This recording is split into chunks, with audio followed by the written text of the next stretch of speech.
This is Bob, KDS Field Rep, and what you're looking at is you're looking at the KDS Agile 5.5. And what we're looking at, we got a lot of wires going a lot of different directions here, but wanted to take the time just to kind of show you how we had things set up and where they're going, and where we set the ESC, the BEC, and where we put the flybarless system, the KDS Ebar version 2, where we set that up, and what kind of receiver that we're using for this, and how the helicopter is laid out before we do the final tie-ups on the wiring. So what we're going to do is zoom in here on the head and kind of take a look at where the servo configuration is, how that's set up. And back here on the back, you can see that we'll move over here, and this will be servo number 1, servo number 2, and servo number 3 going in the clockwise direction. Now, what we'll do is that will hook up into the Ebar, which is down here on the bottom, the KDS Ebar version 2, and that'll go into port number 1, 2, and 3.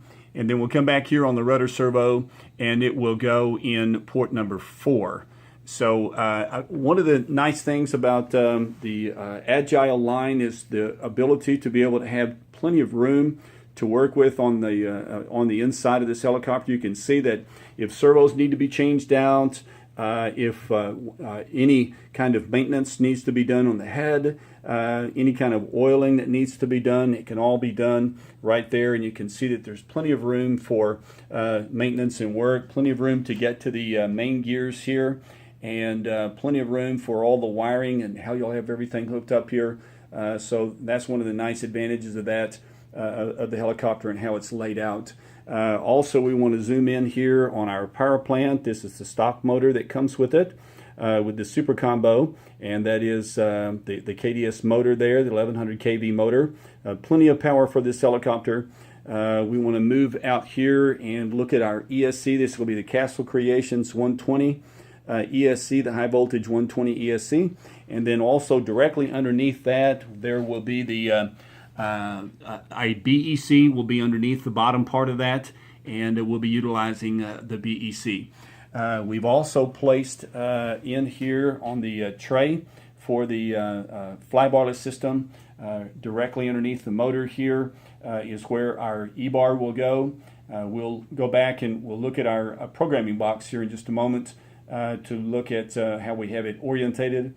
One of the things that we've done on the wiring on this is you can see where our motor wires are here. The red and the black motor wires are up here. One of the things that we've done is we've tied a red and black wire to those wires that come directly off of the battery, and we run that over to the BEC that's in the bottom here. And we put a plug on that, and the reason for that is in case the BEC goes out, we'll be able to replace the BEC without having to undo the ESC. Or if the ESC were to go out, we'd be able to take the ESC off without having to take the BEC off. So it does make it a very nice configuration. Also wanted to show you that we are using the Spectrum full-size receiver, and we're using the AR7610 receiver, and it works fantastic with the Spectrum DX9 radio, which will be flying this helicopter, the DX9.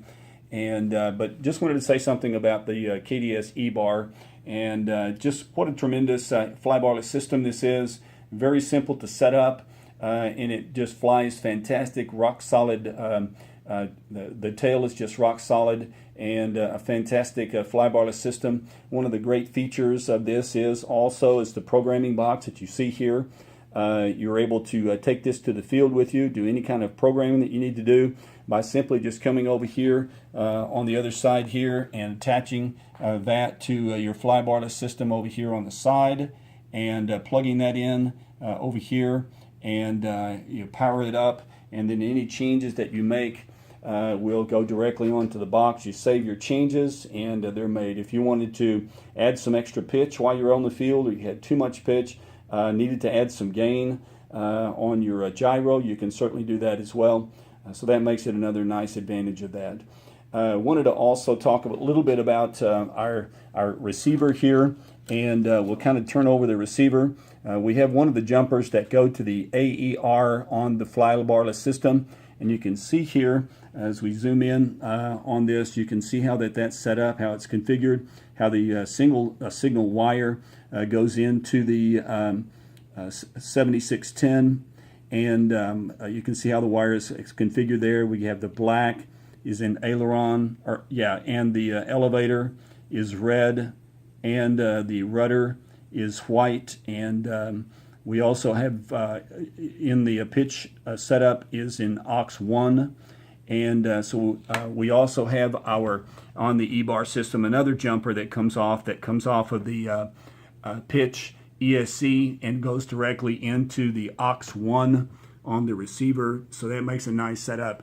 Also coming off of the BEC, we have 2 sets of red and black wires that go on to the receiver. We've placed those in the gear section, and then an extra channel there in the aux 2, and that takes care of our setup for the BEC. And then we'll be obviously plugging into the ESC port on the receiver. We'll be plugging the ESC into the throttle channel on the receiver. So just wanted to take the time to go over the wiring here before we tucked it all away and got it ready for flight on how we had things set up on this. Now I did want to look down at the Ebar system for a moment, and one of these, the nice thing about this is you can do your programming here. You just simply move back and forth. You toggle back and forth here, moving things up and down on this, and whenever you're moving things around, you just move to the next area here.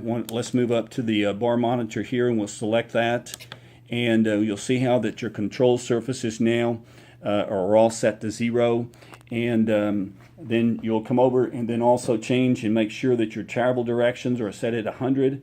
You can see there that it's set at 100. Come back the other direction, it's set at 100, and the rest of the control surfaces are set at 100. So that makes for flat pyros, and makes for a perfect setup for your flybarless system. So we'll escape out of that, and we'll come over here, and then we'll also just take another look at the mounting, exactly how we have things mounted here. And we'll push enter, and we'll now come down and look at the mounting. And the flybarless system, the orientation for the flybarless system with the wires going backwards out of the flybarless system. We'll look up here, and you can see how the wires are coming out of it going backwards. That is a rear mounted. The direction is clockwise, and then this with the swash plate type will be HR3, and then the device is normal, which means you're using a full-size receiver. So if you're using an S-Bus, there's also the ability to go in and change that on S-Bus or a normal full-size receiver, but it's not recommended that you use a single satellite for this. But this is the fantastic KDS Ebar 5.5, the Agile helicopter, and flies just like a professional grade helicopter, and we're excited to be able to fly this. And just taking a minute to look at the wiring and how we have things set up. Hope this has been a help. Thank you.